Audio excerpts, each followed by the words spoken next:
KEAM 2024 സംബന്ധിച്ച് പുതിയൊരു update വന്നിരിക്കുകയാണ്. മക്കളെല്ലാവരും തന്നെ ഓൺലൈനായിട്ട് KEAM എക്സാമിന് സബ്മിറ്റ് ചെയ്തവരായിരിക്കും അപേക്ഷകൾ.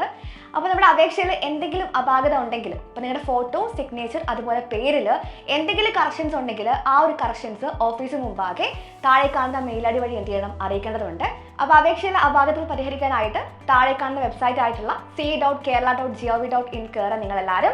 അതേപോലെ കാൻഡിഡേറ്റ് പോർട്ടൽ ക്ലിക്ക് ചെയ്യുക. അപ്പോൾ നിങ്ങൾക്ക് മെമ്മോ ഡീറ്റെയിൽസ് കാണാൻ വേണ്ടി പറ്റും. മെമ്മോ ഡീറ്റെയിൽസിൽ നിങ്ങളുടെ അപാകതകൾ എന്തെങ്കിലും ഉണ്ടെങ്കിൽ, ഫോട്ടോയിലോ സിഗ്നേച്ചറിലോ അല്ലെങ്കിൽ പേരിലോ എന്തെങ്കിലും അപാകത ഉണ്ടെങ്കിൽ അതുമായി ബന്ധപ്പെട്ട ഡോക്യുമെന്റ്സ് നിങ്ങൾ എന്ത് ചെയ്യുക, ഓൺലൈനായിട്ട് അപ്ലോഡ് ചെയ്യാം.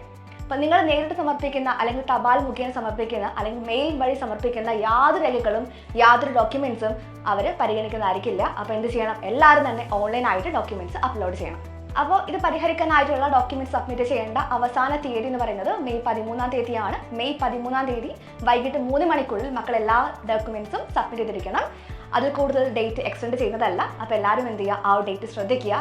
കൂടാതെ കൂടുതൽ വിവരങ്ങൾക്കുമായിട്ട് കൂടുതൽ അപ്ഡേറ്റ്സുമായിട്ട് നമ്മൾ വീണ്ടും കാണുന്നതാണ്. മക്കൾ എല്ലാവരും എന്ത് ചെയ്യുക, ചാനൽ ഉടൻ തന്നെ സബ്സ്ക്രൈബ് ചെയ്യുക. Stay tune. ബൈ.